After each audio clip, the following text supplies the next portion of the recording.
Let's go through how to do a flat fix on your Priority Skyline. If you're doing a rear flat, here are the tools you'll need. An 18mm open wrench or a big adjustable wrench, a tire lever, small diagonal cutters or scissors, and a zip tie, as well as an inflation device. I recommend a floor pump with a gauge. If you're doing a front flat fix, you'll need a 6mm Allen key, a tire lever, and an inflation device. Let's get to it. We recommend that any repairs that are done on your bike be done by a professional mechanic. If you choose to follow this video and repair the bike yourself, we suggest taking it down to your local bike shop for a safety check afterward. The first thing you're going to want to do is remove your down tube battery. I have already removed mine. To remove your front wheel, grab your 6mm Allen key and start by removing the through axle for the front wheel.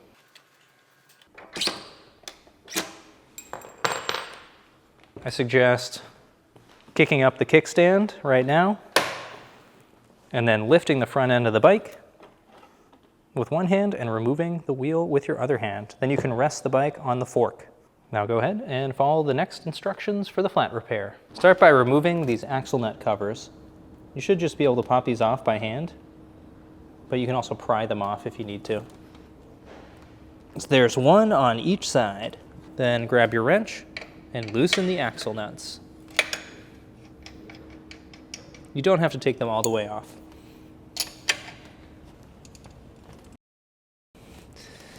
We're going to want to unplug the motor wire, but there's a zip tie that holds it in place, so start by cutting that. Be careful not to cut any of the wires back here. So now that the motor wire is accessible, go ahead and unplug it. Now I suggest laying the bike down and move the pedal on the non-drive side to the up position so that it's not in the way when you're laying it down. Now your wheel should have shifted a little bit out of the dropouts already, and that should allow you to move the belt off of the rear sprocket and then fully remove the wheel. If the tire isn't completely deflated from the flat already, you want to go ahead and remove as much air from it as you can. I'm just going to use the corner of the tire lever to depress the valve core.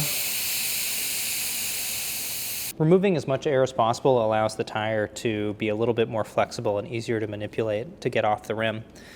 So now I'm going to go to the side of the tire opposite the valve.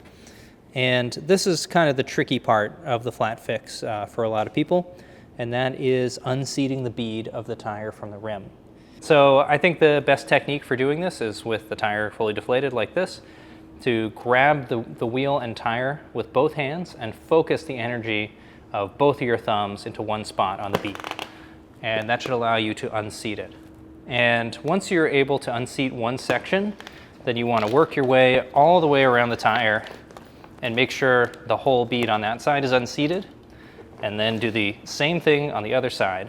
So when you unseat the bead like this, you also want to move it into the center channel of the wheel. You can see that there's a bit of a depression here in the rim, and if you can get the bead on both sides of the tire into that depression, that allows the tire to be as loose as possible, which you need for the next step, which is removing the tire from the rim. Grab your tire lever and hook it under the bead.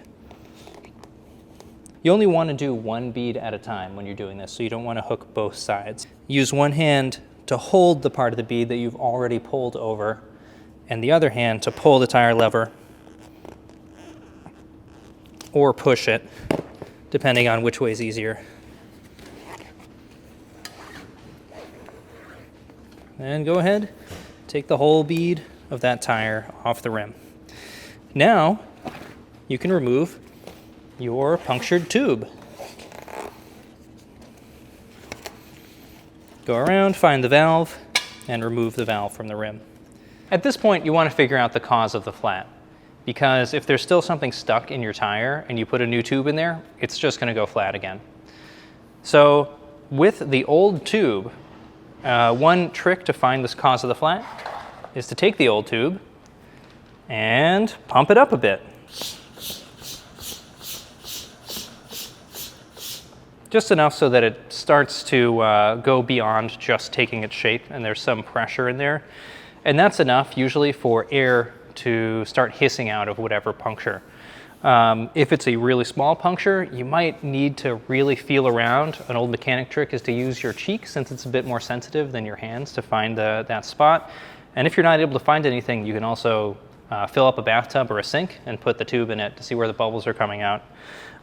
If air is coming out immediately, then that hole should be pretty obvious.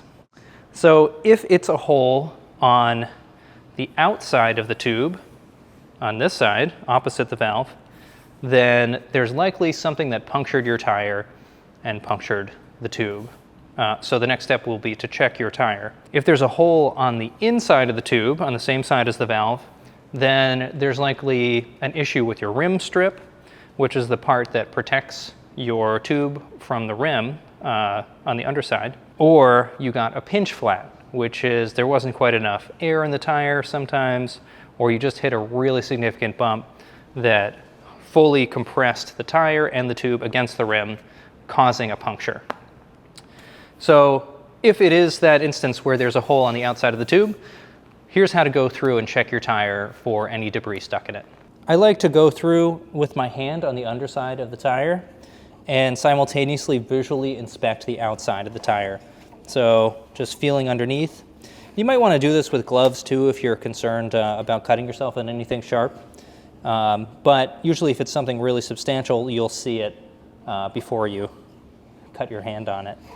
But usually this is enough just to find a small piece of glass or maybe a little piece of wire or a shard of metal that's stuck into the tire. If you have an instance where the puncture is on the underside of the tube, then you can check the rim strip. This is the rim strip that protects the tube from the rim.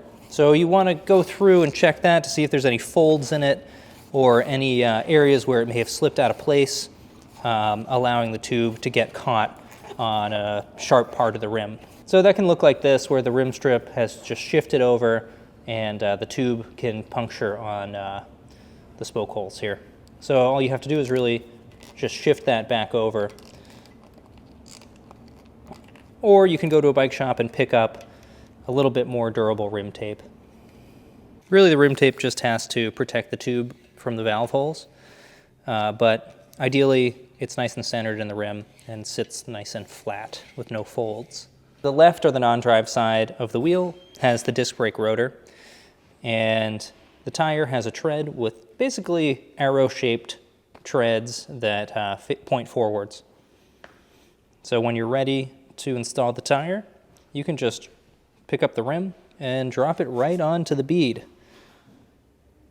And then you can just kind of feed that bead in with your hands and it'll pop into place. You can see this is a lot easier than getting the tire off. So now, just identify where that valve hole is in the rim, and let's prepare the replacement tube.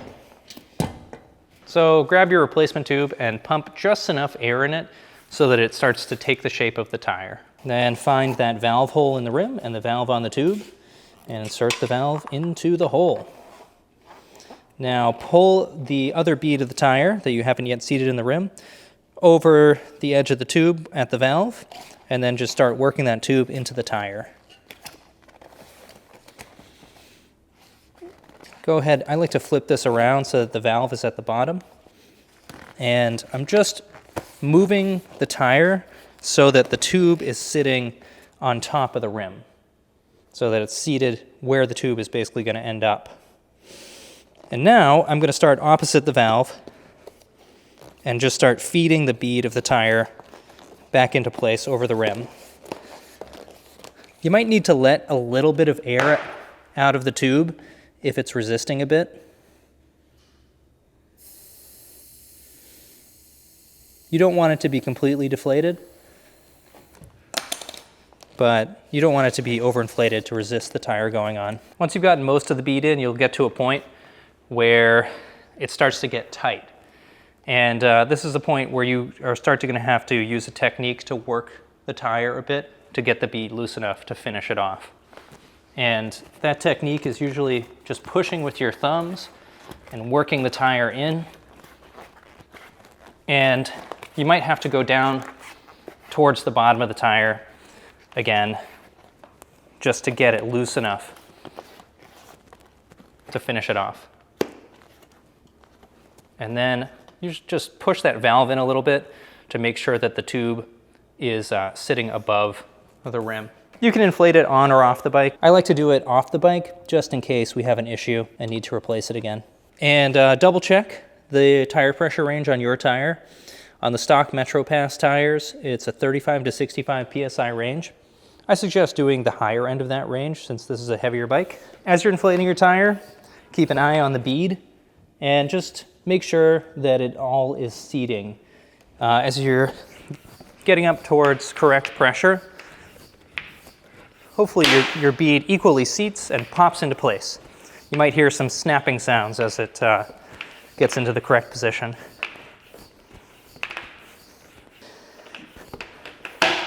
There we go.